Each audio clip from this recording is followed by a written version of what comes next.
एका महिन्याच्या चिमुकलीच्या बारशाची तयारी सुरू होती, पण बारशा आधीच त्या घरातून एका 23 वर्ष विवाहितेचा मृतदेह बाहेर आला. हा आत्महत्येचा प्रकार आहे की छळामुळे झालेला मृत्यू? नमस्कार मंडळी, तुम्ही पाहताय सत्य भिडू. व्हिडिओ सुरू करण्यापूर्वी चॅनलला नवीन असाल तर सबस्क्राईब करा. इंस्टाग्रामवर पाहत असाल तर आम्हाला फॉलो करायला विसरू नका. चला जाणून घेऊयात कोल्हापूरमधील अस्मिता काटकर मृत्यू प्रकरण. कोल्हापूरच्या राजारामपुरी परिसरात राहणारा 23 वर्ष अस्मिता काटकर यांचा संशयास्पद मृत्यू झाला. वर्षभरापूर्वी त्यांचं लग्न झालं होतं. महिनाभरापूर्वी त्यांनी एका गोंडस मुलीला जन्म दिला आणि 2 दिवसांनी बारसं होणार होतं, पण त्याआधीच त्यांचा मृत्यू झाला. प्राथमिक माहितीनुसार अस्मिता घरात गळफास घेतलेल्या अवस्थेत आढळल्या. मात्र या प्रकरणाला वेगळं वळण मिळालं जेव्हा त्यांच्या आई वडिलांनी सासरच्या मंडळींवर गंभीर आरोप केले.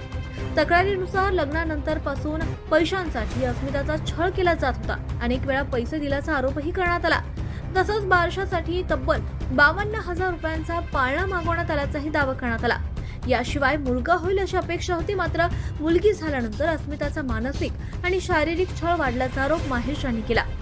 या तक्रारीनंतर पोलिसांनी पती, सासू, सासरे आणि नणंद यांच्या विरोधात गुन्हा दाखल केला. पती, सासू आणि सासरे यांना पोलिसांनी ताब्यात घेतलं असून पुढील तपास सुरू आहे. घटनेच्या दिवशी घरातील इतर सदस्य बारशाच्या तयारीसाठी बाहेर गेले होते. परत आल्यानंतर दरवाजा आतून बंद होता. दरवाजा तोडून आत प्रवेश केला असता अस्मिता गळफास घेतलेल्या अवस्थेत आढळल्या. त्यांना रुग्णालयात नेण्यात आलं असता डॉक्टरांनी मृत घोषित केलं. या प्रकरणात नेमकं सत्य काय आहे हे पोलीस तपास आणि न्यायालयीन प्रक्रियेनंतर स्पष्ट होईल. त्यामुळे कोणताही अंतिम निष्कर्ष काढण्यापूर्वी अधिकृत तपासाची वाट पाहणं महत्त्वाचं आहे. या घटनेबद्दल तुमचं काय मत आहे आम्हाला कमेंटमध्ये नक्की सांगा.